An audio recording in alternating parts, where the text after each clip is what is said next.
Assalamualaikum, students of 8th class. This is Mukhtar sir with the topic Law and Social Justice. And this is chapter number 10.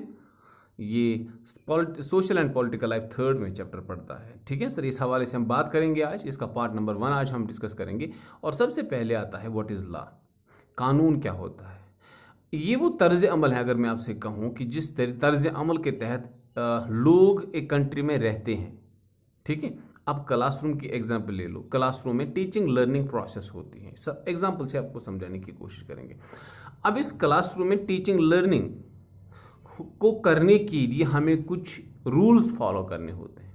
जैसे आप चुप करके बैठेंगे, जो teacher बोलेगा आप उसको फॉलो करेंगे। ठीक है, आप खुद ब खुद टीचर की इजाज़त के बगैर क्लासरूम से खड़े होकर बाहर या बाहर से अंदर नहीं आ सकते हैं। सो इससे क्या होता है, एक कामनेस वहाँ पर रहती है, एक निज़ाम बनता है वहाँ पर, जिसकी वजह से आपका काम टीचिंग लर्निंग होता है।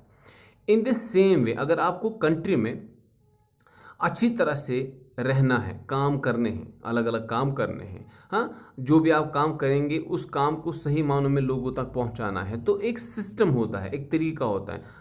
उन रूल्स एंड रेगुलेशंस को, जिन रूल्स एंड रेगुलेशंस के तहत कंट्री में लोग उनको फॉलो करके अपनी ज़िंदगियां बसर करते हैं, उसी को हम लॉ कहते हैं। या बेसिकली अगर हम देखें, लॉज का मतलब ये होता है कि ताकि आपकी ज़िंदगी सही तरीके से चले, और you must follow these rules and regulations. Rules and regulations ये होते हैं बेसिकली। ठीक है, इन्हीं को हम लॉ कहते हैं।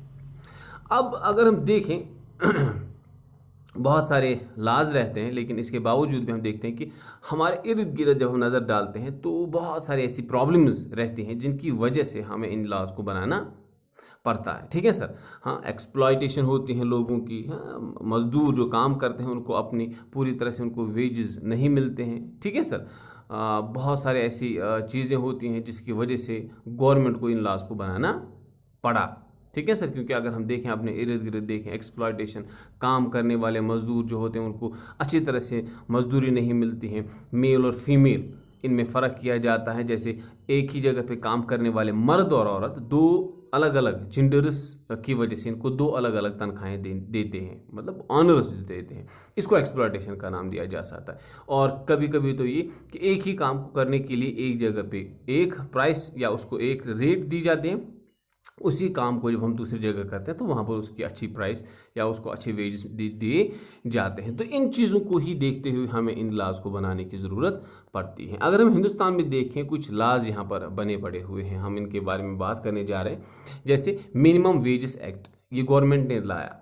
अब क्यों ज़रूरत पड़ी इस मिनिमम वेजेस की? क्योंकि बेसिकली अगर हम देखें कि हमारे पास एक क्राइटेरिया है, एक रूल है कि आपको इस वेज, इस रेट तक जो है आपको इतने वेजेस आपको हर दिन देने पड़ेंगे एक स्पेसिफिक पर्सन को, अगर वो आपके यहाँ पर काम करता है। उससे आप उसको कम नहीं दे सकते। ठीक है, अगर आपने उससे कम उसको रेट दी, वेजेस दिए, तो आप कोर्ट में मतलब आपको कोर्ट में घसीटा जा सकता है। और ये ज़रूरी इसलिए हो गया क्योंकि लोगों को पता चले कि मुझे जो काम करना है उसके बदले में मुझे लेना कितना है, वरना मनमानी होती थी देने वाले की। आई समझ में? तो इसीलिए इसको लाया गया ताकि एक प्रोटेक्शन मिले उन लोगों को जो ये काम करते हैं या फिजिकल लेबर का काम करते हैं। इसी के अलावा सेफ्टी मेजर्स के जो हैं हवाले से लाज लाए गए हैं, क्योंकि अगर आपको सेफ्टी जो है मेजर्स नहीं होंगे जहाँ पर आप काम कर रहे हैं तो उससे प्रॉब्लम हो सकती है, आपका जान का खतरा हो सकता है। अलार्म सिस्टम लगाना होता है, इमरजेंसी एग्जिट्स होने चाहिए। ठीक है सर, और जो मशीनरी है जिसके ऊपर आप काम कर रहे हैं वो प्रॉपरली फंक्शनल होनी चाहिए। क्योंकि अगर इन चीज़ों को आप अच्छी तरह से ऑब्जर्व नहीं करेंगे, मॉनिटरिंग बॉडी आती है कभी कभी इन फैक्ट्रीज में, जो ये alarm system, emergency exit, proper जो फंक्शनल मशीनरी सिस्टम जो है वो चेक करते हैं। इससे क्या होता है कि जो काम करने वाला बंदा होता है उसको फ़ायदा मिल जाता है, नंबर 1। नंबर 2, इससे जान का खतरा कम रहता है। अगर ये चीज़ें आपके पास होंगी तो इंसानी जानों का खतरा कम रहता है। इसी वजह से ये जो है कानून लाने पड़ते हैं, वो लाए जाते हैं। इसी के अलावा से गुड क्वालिटी जो होती हैं इन चीज़ों की, जो बाज़ार में लाए जाते हैं, फॉर एग्जांपल जो लाए जाते हैं, इनका स्टैंडर्ड सही हो। जैसे हम कोई फ़ैन खरीदते हैं या कोई आयरन जो हम लगाते हैं, इस्त्री वगैरह जो होते हैं, इन चीज़ों की जो है क्वालिटी जो है वो प्रेस्क्राइब्ड होनी चाहिए, वो स्टैंडर्ड, उसका स्टैंडर्ड बढ़िया होना चाहिए, वरना इनसे जो है जान का खतरा हो सकता है। तो हमारे पास कानून है, हमारे पास लॉज हैं हिंदुस्तान में, जिनके तहत इन चीज़ों का स्टैंडर्ड परफेक्ट होना चाहिए। इसको मार्केट में लाने से पहले आपको चेक करना होता है, ठीक है। अगर कोई भी गड़बड़ हुई तो वो कंपनी को फेस करना पड़ता है या उसको कोर्ट में घसीटा जा सकता है इस कंपनी को कि आपने अपना स्टैंडर्ड क्यों नहीं चेक किया था। इससे क्या फ़ायदा होता है कि जो कंज्यूमर ये चीज़ें खरीदता है, एक वो उस चीज़ का सही इस्तेमाल कर पाता है, दूसरा उससे होने वाले नुकसानात से वो बच जाता है। तो इस वजह से आप देख सकते हैं कि कानून लाया गया कि you must have the specific prescribed standard as far as the particular things are concern, क्योंकि आपका स्टैंडर्ड जब तक उस लेवल तक नहीं जाएगा तब तक गवर्नमेंट आपको अलाउ नहीं करेगी उस चीज़ को बेचने के हवाले से। तो ये नेसेसरी इंपॉर्टेंट है लोगों के हवाले से, दूसरा उनकी जान को खतरा नहीं रहता है, ठीक है सर। इसी तरह से जो है प्राइसेस जो बहुत सारी चीज़ों के रहते हैं उनके हवाले से भी कानून हमने लाए हुए हैं। जैसे एसेंशियल चीज़ें हैं, जैसे शुगर है, कैरोसिन है या फूड ग्रेन्स हैं, एक फिक्स्ड रेट रहती है मार्केट में, ये कानून है और कानून के तहत इनको जो है प्राइसेस लगाए जाते हैं ताकि ये जो एसेंशियल प्रोडक्ट्स हैं ये मार्केट में बेचने वाला मनमानी ना करे बेचने के हवाले से, वो अपने मनपसंद रेट से इनको ना बेच पाए, ताकि आम लोग उसी रेट से इसको खरीदें जो रेट गवर्नमेंट ने इन चीज़ों के लिए तय करके रखे होते हैं। ये इसलिए ज़रूरी है क्योंकि हमारे पास मेजॉरिटी ऑफ द पॉपुलेशन जो है वो गरीब है, ठीक है। अगर मनमानी चलती रही तो वो बेचारे जितना कमाते हैं उससे ज़्यादा उनको देना पड़ेगा इन चीज़ों को खरीदने के हवाले से, जिसकी वजह से उनकी ज़िंदगी बद से बदतर हो जाएगी। So it is necessary that you must have a specific rate as far as the essential goods are concerned, and there is a law for that, there is a monitoring body, there is a body of people over there who decide what should be the rate for these essential goods, and if anybody goes against the prices which is there for these essential goods and all that, तो उनको court में घसीटा जा सकता है, ठीक है sir. ये बहुत ही ज़रूरी है सर आम लोगों के हवाले से। इसी के अलावा there are some specific laws as far as these factories are concern, हमारे पास जो मैन्युफैक्चरिंग यूनिट्स रहते हैं इनके हवाले से भी कुछ लॉज एंड रेगुलेशन हैं, जैसे वो एयर को पोल्यूट नहीं कर सकते, वाटर को पोल्यूट नहीं कर सकते। इससे क्या होगा, अगर इन चीज़ों के हवाले से कानून नहीं होंगे, लॉज नहीं होंगे, ठीक है सर, हमारी इकोलॉजिकल बैलेंस बिगड़ जाएंगी। एक तरफ से प्रोसेसिंग होगी, चीज़ों को बनाया जाएगा, ठीक है, इंडस्ट्रीज़ में अलग अलग चीज़ों को तैयार करके कंज्यूमर्स तक पहुंचाने का काम किया जाएगा, पैसे आएंगे। लेकिन अगर हम इन पोल्यूशंस की तरफ नहीं देखेंगे जो वो करती हैं, तो उससे क्या होगा कि हमारा जो इकोलॉजिकल बैलेंस है, एनवायरमेंटल बैलेंस है, वो बिगड़ जाए, हमारी वाटर बॉडीज कंटेमिनेट हो जाएगी, हमारा एटमॉस्फेयर पोल्यूट हो जाएगा। तो हमें ये पता होना चाहिए कि हमारी फैक्ट्रीज़ में बाज़ाब्ता मॉनिटरिंग होती है, हाँ पोल्यूशन कंट्रोल बोर्ड उनको अक्सर चेक करता रहता है कि वो कहीं एयर पोल्यूट तो नहीं कर रहे हैं ज़्यादा, या वाटर पोल्यूशन कहीं उनकी वजह से नहीं होता है।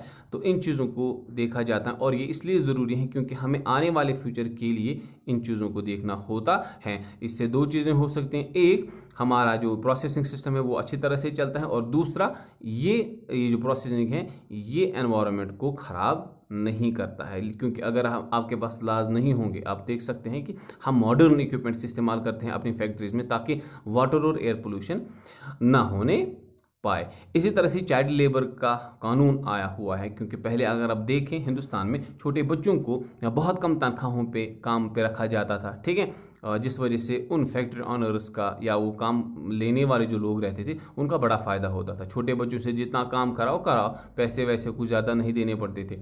लेकिन चाइल्ड लेबर का कानून जो ही आया, 14 साल से कम बच्चे जिसकी उम्र होती है कि किसी भी बच्चे की, आप उसको एम्प्लॉयमेंट नहीं दे सकते या आप उसको काम पे नहीं रख सकते। इससे क्या फ़ायदा है, ये क्यों ज़रूरी है, ताकि ये छोटे बच्चे पढ़ लिख पाएँ, ठीक है। और दूसरा ये कि कल जाके ये छोटे बच्चों के लिए बहुत ज़रूरी बना हुआ है, यही बच्चे कल जाके अपने देश का मुस्तकबिल बन सकते हैं। तो चाइल्ड लेबर का कानून ज़रूरी था, कानून ला ये ज़रूरी था ताकि इन बच्चों को इस मुसीबत से छुटकारा दिया जाए।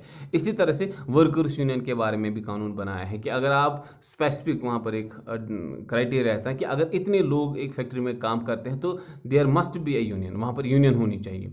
अब इस यूनियन और एसोसिएशन का क्या फ़ायदा रहता है, इन लोगों के हवाले से अगर कोई प्रॉब्लम होती है, अगर फैक्ट्री ऑनर इन वर्कर्स के हवाले से कोई ज़्यादती करता है तो ये एसोसिएशन अपना इशू लेके उसके पास चले जाते हैं।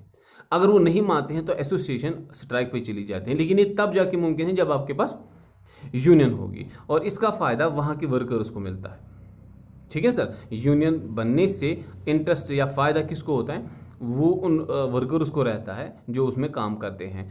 अब वेजेस के हवाले से या डिस्क्रिमिनेशन या जो आपके पास अगर सेफ्टी इक्विपमेंट्स नहीं है, मशीनरी अच्छी नहीं है, तो इन इश्यूज़ को लेके आप ऑनर्स के पास जा सकते हैं। लेकिन it is not possible for every single worker who is working in a particular industry to meet the higher authorities. तो इसीलिए एसोसिएशन का एक हेड होता है जो इन चीज़ों के हवाले से अपने जो है अथॉरिटीज़ के पास जाके उन मसलों को हल करवाता है। देयर मस्ट बी, कानून है कि आपके पास एक एसोसिएशन होनी चाहिए, फ़ायदा वर्कर को मिलेगा और इससे उसकी एक्सप्लॉयटेशन का किस्सा जो है वो बहुत हद तक रुक जाता है। अच्छा, इसके अलावा अगर हम देखें कॉन्स्टिट्यूशनल जो है, हमने बहुत सारे इक़्तिदाम किए हैं कि हम 14 साल से कम बच्चों के, जैसे हमने भी चाइल्ड लेबर के बारे में बताया था कि 14 साल से कम एज के बच्चों को it is compulsory, free and compulsory education up to the age of 14 years. Hindustan में कानून बनाया गया है। इस सूरत में 14 साल से कम उम्र के बच्चों को आप किसी भी जगह पे एम्प्लॉयमेंट पे नहीं रख सकते, या किसी हैजर्डस या माइन जैसे खतरनाक या फैक्ट्री में आप उसको काम पे नहीं रख सकते। लेकिन इसके बावजूद भी sir, you may have seen some these reports telecast in these satellite channels कि हम देख सकते हैं कि बहुत सारी जगहों पे ये होता रहता है। लेकिन इतने सारे कानून बनाने के बावजूद भी प्रॉब्लम्स होती हैं सर। सबसे खतरनाक ट्रेजिडी अगर आप देखें हिंदुस्तान में कि भोपाल गैस ट्रेजिडी, जो वर्स्ट इंडस्ट्रियल ट्रेजिडी कंसिडर किया जाता है। लगभग आज से 30-35 साल पहले एक फैक्ट्री जिसका नाम था यूनियन कार्बाइड, यूसी उसको कहा जाता था, एक अमेरिकन कंपनी थी, पेस्टिसाइड्स बनाती थी सर। ये क्या बनाती थी? पेस्टिसाइड। इसी भोपाल में एक फैक्ट्री थी, इसको यूनियन कार्बाइड कहा जाता था। 2 दिसंबर 1984 में क्या होता है कि इस यूनियन कार्बाइड में मिथाइल आइसोसाइनाइड जो MIC जो गैस है, हाईली पॉइजनस गैस जो थी, वो लीक हो जाती है। ठीक है, अब लीक होने के बाद इसने पूरे भोपाल या उस एरिया में जहां तक इसका असर गया, उसने बैंड बजा दी। किस तरह से आप एक सर्वाइवर जो थी, वो एक अजीज या सुल्तान उसका नाम था, वो कहते हैं कि सुबह 12:30 बजे मैं जागी, मेरा बच्चा थोड़ा सा खांस रहा था, बुरी तरह से खांस रहा था, तो मैं उसके खांसने की वजह से जाग जाती हूँ। जब मैं जागी तो मैंने दौड़ा कमरे में, इधर उधर देखा तो मैंने धुआं सा कुछ कमरे में देखा। The whole room was filled with white cloud, या धुआं जैसा कुछ था। और इसके साथ साथ लोग चिल्ला रहे थे, भागो भागो भागो। और ये सुनते ही मेरे को भी खांसी आने लगी। अजीजा सुल्तान बोलते हैं कि मुझे भी खांसी लगी, और हर खांसी के साथ जो ही मैं खांस रही थी तो जलन से पैदा हो रही थी और आग जैसे मेरे अंदर से बाहर आ रही थी। ठीक है, और मेरी आंखें जो हैं जलने लगी थी। और ये सिलसिला 3 दिनों तक ऐसे ही चलता रहा। हज़ारों अजीज़ा सुल्तान जो थी वो इस गैस में की चपेटे में आ गई। और as far as the death toll is concern, official record कहते हैं कि लगभग 3 दिन में 8,000 लोग इस गैस की वजह से मर जाते हैं, और हज़ारों लोग जो हैं वो इसकी चपेट में आ जाते हैं, जिससे वो पूरी तरह से ख़राब हो जाते हैं। उनकी आँखें, उनकी रेस्पिरेटरी सिस्टम, ये पूरी तरह से उनका बैठ जाता है। ठीक है सर, और ये पॉइजनस गैस जो था, इसके चपेटे में आने वाली, this is the point two remember over है, इसके चपेटे में आने वाले जो लोग थे वो ज़्यादातर गरीब थे, हाँ, वर्किंग क्लास फैमिली से बिलोंग करते थे, मतलब बिल्कुल। और कम से कम कहते हैं कि 50,000 के आसपास लोग जो हैं वो इसके चपेटे में आए। और जो बचे, मरने वाले तो मर गए, लेकिन जो जिंदा रहे लेकिन गैस के इफेक्ट में आ गए, उनका रेस्पिरेटरी डिसऑर्डर हुआ, उनके आइज़ की प्रॉब्लम्स रही, ठीक है सर, या बाकी सारी प्रॉब्लम्स रही। और इसी तरह से जो बच्चे बाद में पैदा हुए, it is point two remember over here, इसके बाद में बच्चे पैदा होने वाले जो थे या जो बच्चे पैदा हुए, उनमें एबनॉर्मलिटीज़ ज़्यादा देखने को मिली। ठीक है सर, आप इस फोटो में देख सकते हैं कि किस तरह से एक लड़की जो है वो थोड़ी सी वो एबनॉर्मल जैसे बैठी हुई है वहाँ पर। और आप देख सकते हैं बहुत सारे बच्चे जो पैदा होते थे, इधर से उनके होंठ कटे हुए होते थे, एक आंख बड़ी और एक छोटी, हाँ, इसी तरह से कुछ अजीब शक्ल सूरत के लोग पैदा होने लगे इस भोपाल में। और कारण था यूनियन कार्बाइड का ये आइसोसाइनाइड MIC गैस लीक होना। अब उसके बाद ये जो एम्प्लॉयज़ थे जो थे इसके मेंबर्स थे इस एम्प्लॉय यूनियन ने, उन्होंने प्रोटेस्ट किया, बहुत ज़्यादा प्रोटेस्ट किया इन्होंने, ताकि इनको इंसाफ मिले, इनको कंपनसेट किया जाए, इनको वो चीज़ दी जाए जिसकी वजह से ये आगे जाके अपनी ज़िंदगियां सुधार सकती थी कंपनसेशन की शक्ल में। लेकिन ऐसा हुआ नहीं। उसके बाद ये गैस विक्टिम्स जो थे इन्होंने अपनी ज़िंदगियों में बहुत ज़्यादा सफ़र किया। एक तो यूनियन कार्बाइड में गैस लीक होने की वजह से इन्होंने अपने करीबी रिश्तेदारों को खोया, किसी ने अपने भाई को, किसी ने अपने पति को, जो काम कर रहे थे, those who are working in this Union Carbide. अब कंपनसेशन की शक्ल में इनको बहुत ही कम पैसे दिए जाते थे। पहले ये गवर्नमेंट मानने के लिए तैयार ही नहीं थी कि ये हैजरस है, ये इतना खतरनाक है, लेकिन उसके बावजूद भी। अच्छा, अब यहाँ पर इस फोटोग्राफ में आप देख सकते हैं कि यूनियन कार्बाइड में किस तरह से लापरवाही बरती जाती थी कि केमिकल्स के जो बैग्स थे, बड़े बड़े जो खतरनाक केमिकल, पॉइजनस केमिकल या हैजरस केमिकल जो हुआ करते, इनके बैग्स भरे पड़े रहते थे और ऐसे ही पड़े रहते थे। यहाँ पर आप देख सकते हैं। तो इमेजिन कर सकते हैं कि इतनी बड़ी लापरवाही हो रही थी और गवर्नमेंट चुप थी, इसको नहीं पता था। और इस गैस ट्रेजिडी को आगे ले जाके बहुत सालों तक इंसाफ मांगा गया, इंसाफ दे दो, इंसाफ दे दो, इनके साथ इंसाफ करो, लेकिन शायद ही इनको इंसाफ मिला, शायद ही इनको इंसाफ मिला। क्योंकि अगर ऐसा हुआ होता तो ये लोग आज भी सड़कों पे अपने इंसाफ के लिए नहीं लड़ते। तो ये पार्ट नंबर 1 था इसका, social and law and social justice का। इसका दूसरा पार्ट लेके हम आगे कल हम डिस्कस करेंगे इंशाल्लाह ताला। तब तक के लिए खुदा हाफिज़, अस्सलाम वालेकुम।